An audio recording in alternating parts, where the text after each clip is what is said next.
رات کے 11 بجے کا وقت تھا اور میں اس طرح بے خبر سو رہا تھا جیسے گدھے گھوڑے سب بیچ دیے ہوں۔ نہ جانے خوابوں میں کون سے جزیروں کی سیر کر رہا تھا، جب فون کی مسلسل بجتی گھنٹی نے مجھے جھنجھوڑ کر ہوش و حواس کی دنیا میں لا پٹکا۔ اپنے خوابیدہ اعصاب کو بامشکل کنٹرول کرتے ہوئے میں نے فون اٹھایا۔ السلام علیکم۔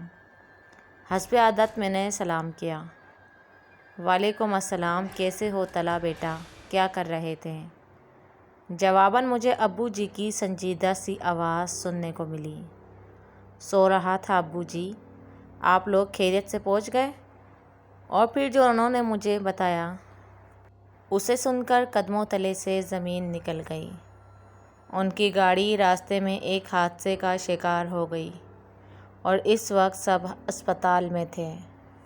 اگرچہ بقول ان کی فکر کی کوئی بات نہیں تھی اور وہ سب معمولی زخمی تھے، لیکن ان کی پریشانی، لب و لہجہ اور غیر معمولی انداز گفتگو مجھے کسی انہونی کا پتہ دے رہے تھے۔ لہٰذا میں نے فوراً روانگی کا پروگرام بنایا۔ اگرچہ ابو جی اس وقت مجھے سفر سے منع کر رہے تھے، لیکن میرا رکنا اب ناممکن ہو چکا تھا اور دل چاہ رہا تھا کہ اڑ کر ان کے پاس پہنچ جاؤں۔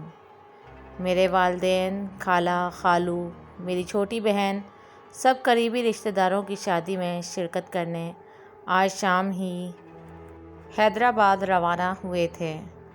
میں اپنے امتحانات کی وجہ سے ادھر رک گیا تھا۔ میری خالہ اور خالو ہمارے گھر سے 2 گلیاں چھوڑ کر ہی رہتے تھے اور ہمارے ان سے بہت خوشگوار مراسم تھے۔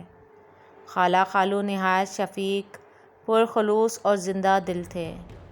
اللہ تعالیٰ نے ان کو ہر دنیاوی نعمت سے نوازا تھا سوائے اولاد کے، لیکن انہوں نے اس کمی کو اپنی زندگی کا روگ بنانے کے بجائے تقدیر کا لکھا جان کر اس سے سمجھوتا کر لیا تھا۔ مجھے اور میری چھوٹی بہن گڑیا کو وہ اپنی اولاد ہی سمجھتے تھے اور اپنی تمام تر محبت ان پر نچھاور کرتے تھے۔ نتیجتاً ہم دونوں بھی انہیں والدین جیسا ہی مقام دیتے تھے۔ میں نے رات بھر جاگ کر پیپرز کی تیاری کی تھی۔ پیپرز کے بعد جب میں گھر آیا تو سب کے ساتھ اتنا مصروف رہا کہ وقت گزرنے کا پتہ ہی نہیں چلا۔ شام کو جب سب مجھے ڈھیروں ہدایتیں دے کر روانہ ہوئے تو میرا تھکن سے برا حال تھا۔ رات کا کھانا کھا کر نماز ادا کرتے ہی مجھ پر نیند کا اس قدر شدید غلبہ ہوا کہ میں لمحوں میں غافل ہو گیا۔ فوراً ہی تیار ہو کر روانہ ہو گیا۔ والد سے میں نے اسپتال کا ایڈریس لے لیا تھا۔ تقریباً 3 گھنٹے کا راستہ تھا۔ جب میں گھر سے روانہ ہوا تو ہلکی ہلکی بوندا باندی شروع ہو چکی تھی۔ کراچی میں تو راتیں جاگتی ہیں، لہٰذا کافی دیر تک مجھے تنہائی کا احساس نہیں ہوا۔ راستے روشن تھے اور لوگ بھی گھومتے پھرتے نظر آ رہے تھے۔ آدھے گھنٹے بعد بوندا باندی نے موسلا دھار بارش کی شکل اختیار کر لی۔ اب تک میں شہر سے بھی کافی دور آ چکا تھا، لہٰذا ٹریفک بھی بہت کم ہو گیا تھا۔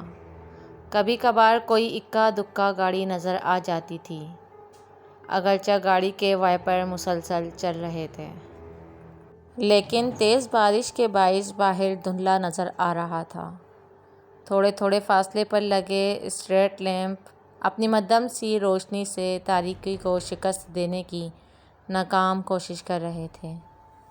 سڑک پر دونوں طرف گھنے درختوں نے رہی سہی روشنی کو بھی نگل لیا تھا۔ اگرچہ میں فطرتاً کافی دلیر اور نڈر تھا، لیکن تنہائی اور تاریکی کی ہیبت مجھ پر طاری ہوتی جا رہی تھی اور میں سفر کے بخیریت تمام ہونے کی دعا کر رہا تھا۔ لمحہ بھر کو بجلی چمکتی تو پورا منظر واضح ہو جاتا۔ بڑے بڑے درخت تیز ہوا سے ہلتے ہوئے مختلف شکلیں اختیار کر رہے تھے۔ کبھی کبھی تو یوں لگتا جیسے خون آشام چڑیلیں مجھے اشارے سے اپنی طرف بلا رہی ہوں۔ اچانک بجلی چمکی تو مجھے دور سڑک پر عین درمیان میں ایک انسانی ہیولہ کھڑا ہوا نظر آیا۔ جو زور زور سے ہاتھ ہلا کر گاڑی روکنے کی استدعا کر رہا تھا۔ پہلے تو میں اسے کوئی چور چکا سمجھا جو مجھے روک کر لوٹنا چاہ رہا تھا۔ پھر اچانک میرے ذہن میں بچپن سے سنی ہوئی وہ تمام ڈراؤنی کہانیاں، جن میں آصف مختلف روپ اختیار کر کے مسافروں کو تنگ کرتے ہیں، یہ سوچ کر میرے رونگٹے کھڑے ہو گئے۔ ایک خیال یہ بھی تھا کہ شاید کوئی ضرورت مند ہو جو رات کے اس پہر مدد کے لیے کھڑا ہو۔ بہرحال جب میں جلتو جلال تو کا ورد کرتا وہاں تک پہنچا تو یہ دیکھ کر اسے اپنی آنکھوں پر یقین کرنا مشکل ہو گیا کہ وہاں کوئی انسان تو کیا، کوئی چڑیا کا بچہ تک نہ تھا۔ میں نے ہر طرف بغور دیکھا، لیکن چاروں طرف تنہائی اور سناٹے کا راج تھا۔ خوف سے میرا برا حال ہو گیا اور میں اندھا دھند گاڑی بھگاتے ہوئے چلا گیا۔ ابھی میں تھوڑی دور ہی گیا تھا کہ اچانک کسی نے پیچھے سے میرے کندھے پر ہاتھ رکھا۔ میرا اوپر کا سانس اوپر اور نیچے کا سانس نیچے رہ گیا اور دل طوفانی رفتار سے دھڑکنے لگا۔ مشکل میں نے پیچھے مڑ کر دیکھا تو مجھے یوں محسوس ہوا جیسے پچھلی سیٹ پر بالوں کا ایک بہت بڑا سا ڈھیر ڈھرا ہوا ہے۔ نہ جانے وہ اللہ کی کون سی مخلوق تھی جو سائز میں انسان سے بھی بڑی تھی، لیکن مکمل طور پر بالوں سے ڈھکی ہوئی تھی۔ صرف اس کی سرخ خوفناک آنکھیں اور ہاتھ پاؤں کے لمبے لمبے اور مڑے ہوئے ناخن نظر آ رہے تھے۔ وہ اپنی لال لال ڈراؤنی آنکھوں سے نہایت غصے میں طلحہ کو گھور رہی تھی۔ دہشت سے طلحہ کی آنکھیں پھٹی کی پھٹی رہ گئیں اور دل اچھل کر حلق میں آ گیا۔ سانس سینے میں اٹکنے لگا اور ہاتھ پاؤں سنسنانے لگے۔ اس سے حرکت کرنا محال تھا۔ بڑی مشکل سے میں نے اپنے حواس جمع کیے اور زیر لب قرآنی آیات کا ورد کرتے ہوئے گاڑی کو طوفانی رفتار سے بھگا دیا۔ تھوڑی دیر بعد مجھے محسوس ہوا کہ پچھلی سیٹ خالی ہو گئی ہے۔ میں نے شیشے سے پچھلی سیٹ پر دیکھا تو وہ آصف وہاں سے جا چکا تھا۔ ابھی وہ پوری طرح سکون کا سانس بھی نہ لے پایا تھا کہ اسے یوں لگا جیسے گاڑی دھیرے دھیرے نہایت وزنی ہوتی جا رہی ہے اور اسے چلانا ناممکن ہوتا جا رہا تھا۔ جس گاڑی کو میں جہاز کی طرح اڑا رہا تھا اب گدھا گاڑی کی طرح گھسیٹنے سے بھی انکاری تھی۔ ابھی میں اسی شش و پنج میں مبتلا تھا کہ پیچھے سے ایک خوفناک قہقہہ سنائی دیا۔ ایسی دہشت زدہ کر دینے والی آواز میں نے اپنی پوری زندگی میں پہلے کبھی نہیں سنی تھی۔ مڑ کر دیکھا تو وہی غیر انسانی مخلوق دوبارہ سیٹ پر براجمان ہو کر قہقہے لگاتی نظر آئی۔ اس کی ٹانگیں اتنی لمبی ہو چکی تھیں کہ اس نے گاڑی کی کھڑکی سے باہر لٹکا رکھی تھی اور پاؤں سڑک پر گھسیٹ رہے تھے۔ اسی وجہ سے گاڑی کو آگے بڑھانا مشکل ہو رہا تھا۔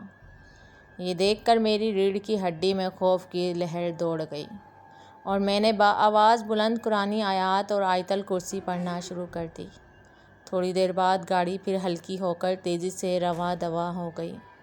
اس کے بعد گاہے بگاہے یہ تماشا چلتا رہا، کبھی وہ بلا پیچھے اور کبھی آگے میرے ساتھ والی سیٹ پر نظر آتی، کبھی قہقہہ لگانا شروع کر دیتی اور کبھی نہایت غصے سے مجھے گھورتی رہتی۔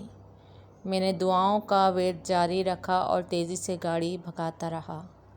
گھنٹہ بھر میں شہر کے آثار نظر آنے لگے تو وہ مخلوق یکایک غائب ہو گئی۔ میں نے اللہ کا شکر ادا کیا کہ میں باخیریت بغیر کوئی نقصان پہنچائے میرا پیچھا چھوڑ دیا۔ ابھی میں اسپتال سے 15 منٹ کے فاصلے پر تھا کہ پھر مجھے شاک لگا۔ رات کی تاریکی اور موسلا دھار بارش میں خالو ایک اسٹریٹ لیمپ کے نیچے کھڑے نظر آئے۔ میں نے بریک پر پاؤں دبایا تو گاڑی سڑک پر دور تک گھسیٹتی چلی گئی۔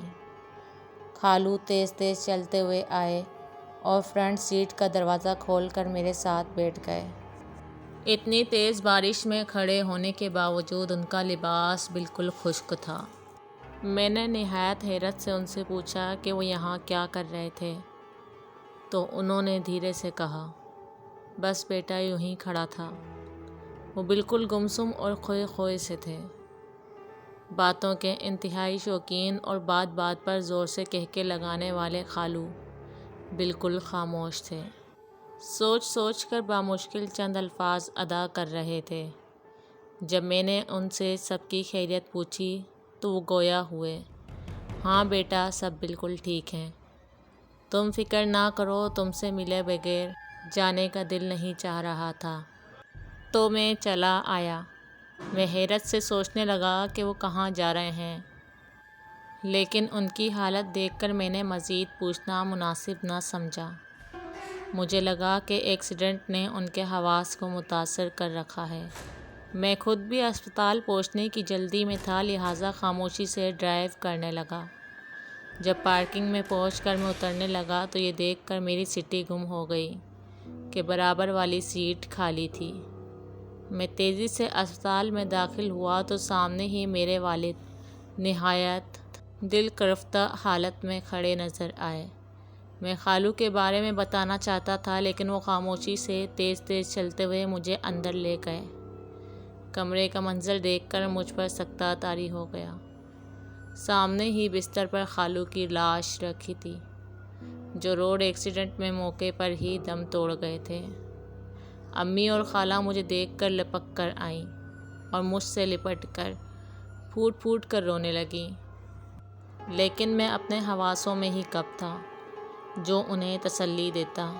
میں تو حیرت سے وہیں کھڑا یہ سوچ رہا تھا کہ اگر خالو ایکسیڈنٹ کے وقت ہی انتقال کر گئے تھے تو ابھی میرے ساتھ گاڑی میں کون تھا؟ کیا ان کی محبت واقعی اتنی شدید تھی کہ اس سے ملے بغیر جانے کا ان کا دل رضامند نہ تھا؟ یہی وہ معمہ ہے جو مجھ سے سلجھ نہیں سکا۔